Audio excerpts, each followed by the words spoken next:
glasses on or glasses? Let's see. I don't know.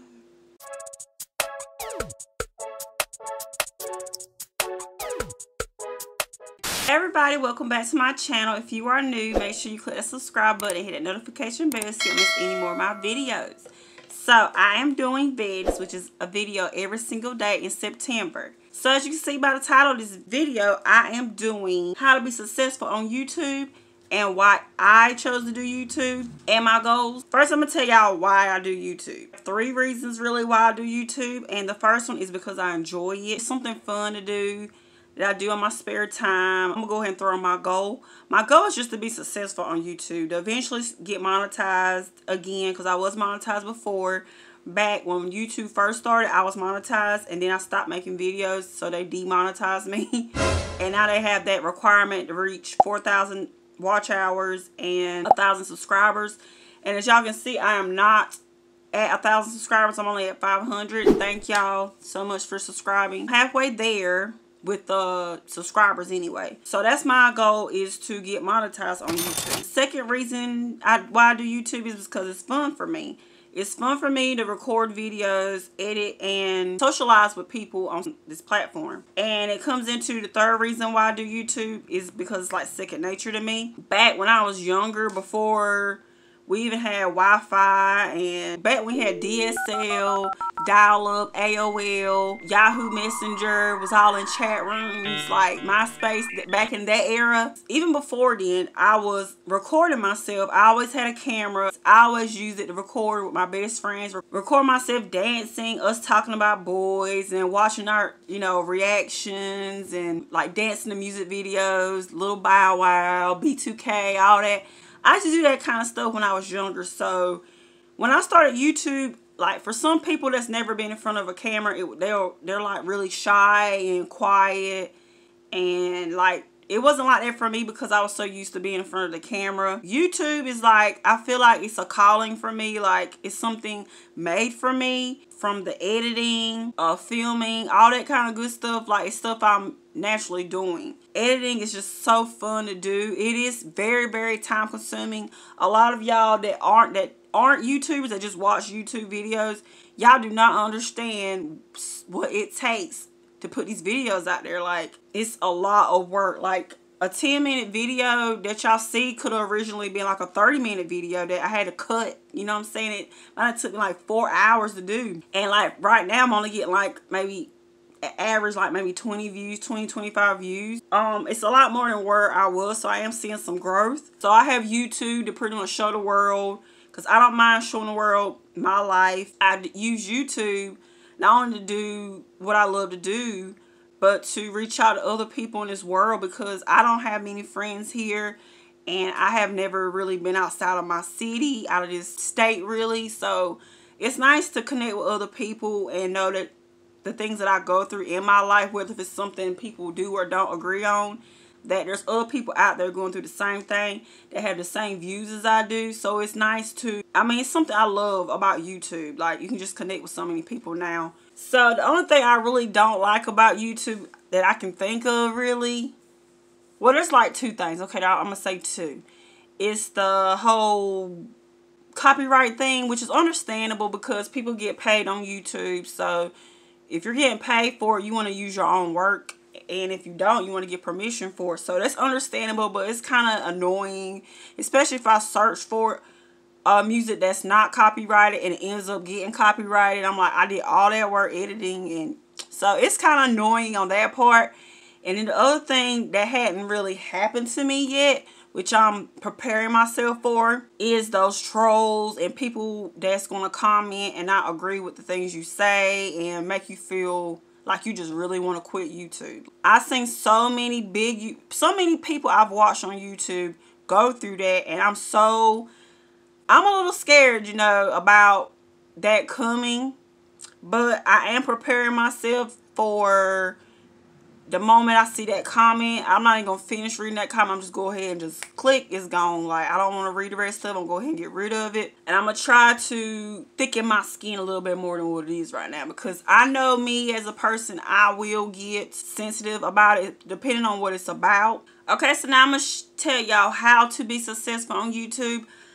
I'm not a big time YouTuber, as y'all can have guessed. I'm not like a big YouTuber or nothing. I'm not even a really small YouTuber. I'm like super duper small. I do see the ways that people are being so successful. Okay, so I come up with 4 ways to be successful on YouTube. First one is lights, camera, action. So you do need lights. Everybody's using ring lights. I'm using a ring light right now. That is the best thing for you to do, is to get a ring light. But if you don't have the money for a ring light, you can use a lamp with LED lights without the shade. That works just as good. Or you can use a lighting from, like natural lighting from like a window or something like that. That's something you can use too. The ring light I have right now is one of the smaller ones. It has a tripod connected to it. It's only $30. I got it from Walmart. So if you're able to afford that, you can go that route. It's about, I think, like 6 or 8 inches. It's pretty big. It's pretty, I mean, look at me, like, you can see me pretty good. It does a pretty good job. But eventually I'm going to invest in getting bigger ones. But I mean, I love this little one. It does the job. So I'm going to show y'all what the difference with the camera is. Like, my ring light is on right now. Show y'all what it looks like without a ring light, with just the light I have in my house. So this is with it on, and this is with it off. So this is a big difference. You can still see me, but it's not the same. See, this is like way much better. So lighting is like everything. And it does have 3 different settings. This one's the first one. That's the second one. And there's like a blue one. This is blue. That's the white one. And that's the yellow one. I always keep it on the white one pretty much. Camera. You do need a camera, of course, to record videos.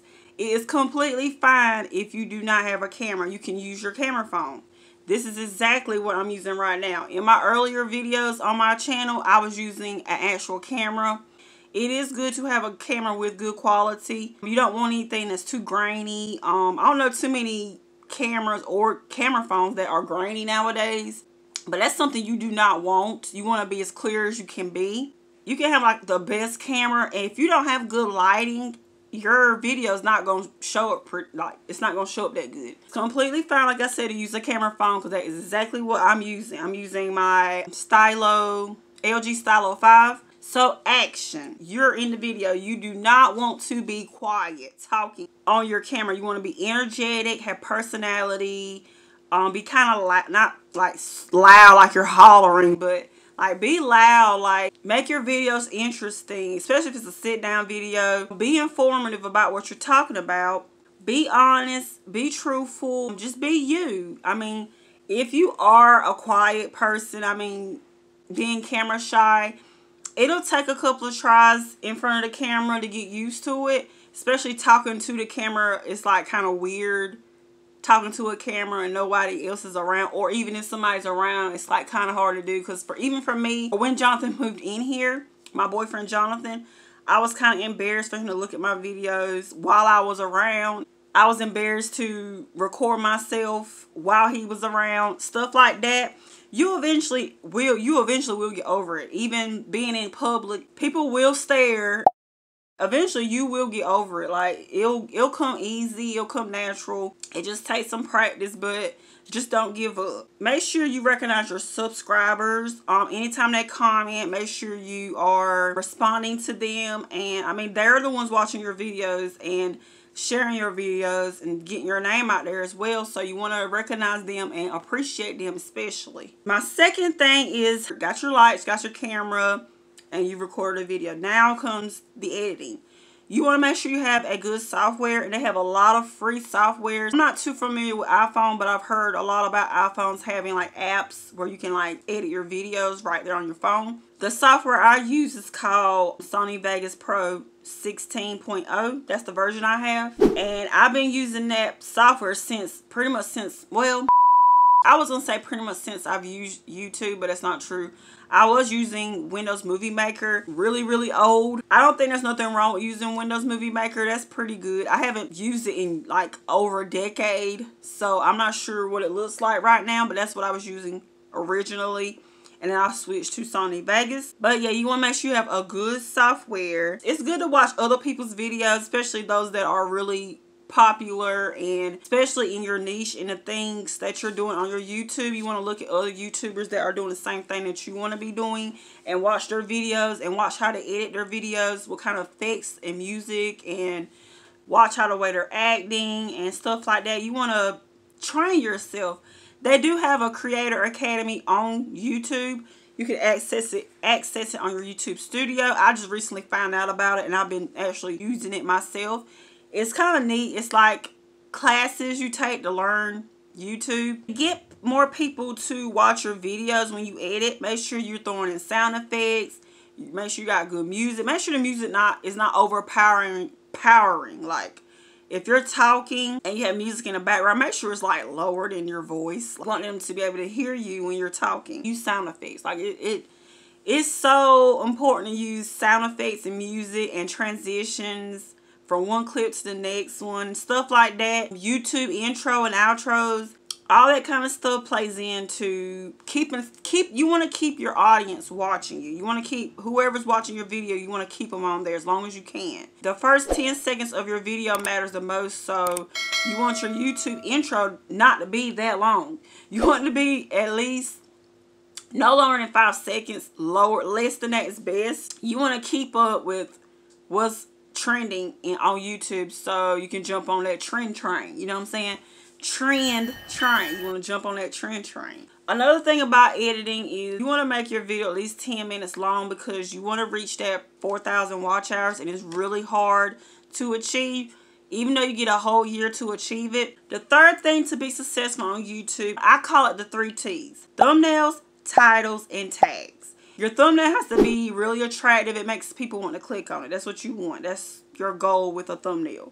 You want to make it bright, colorful, big bold letters. You don't want words like this tiny, because people could be viewing it from a phone. You know, something really small where a thumbnail's like this big, and if you got little words, they can't see it, so you want to make them kind of big. The main thing that your video is about, you want to put it on your thumbnail. Also on your title, you want to do that as well. Tags, you want to make sure you put your tags in there. It'll help people find your video. Thumbnails, titles, and tags is really important. Once you do get monetized, it helps the algorithm know what kind of ads to put on your videos.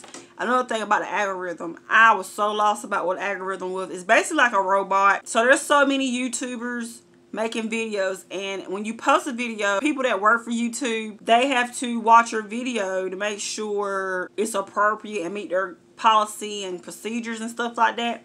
So with so many people being on YouTube, they don't have enough people or enough time to watch everybody's videos. So they have this robot, which is the algorithm, to sort through it and put, like, depending on how many likes, how many views you get within the first I think it's a day or two after you post the video. If it's doing really good, they'll have it like the algorithm will know where to put your video and how popular it is within those 2 days. It'll know if put it on a suggested videos or, you know, stuff like that. Okay, so the very last thing to be successful on YouTube is to promote your videos, promote your channel. The whole thing about YouTube is getting your name out there. That's all it is. Get your name out there. No matter what it takes, get your name out there. If you have a Facebook with family and friends on there, promote your channel on there. Promote your videos on there. Put your link to your channel, your link to your videos. Every time you post a video, share your link to your Facebook, to Snapchat, to Twitter, any other platform that you have, share it there. Get eyes on you. You want everybody to get their eyes on you. Even if you don't want your family or friends to know you have a YouTube, if you want to be successful on YouTube, they're eventually going to find you. They're going to eventually know about you. So you might as well just get your name out there. What better place to start than with your family and your friends, your support system? It's good to promote videos you've done before on your current, like if you just posted a new video, it's good to promote older videos, especially videos that relate to the video you just posted.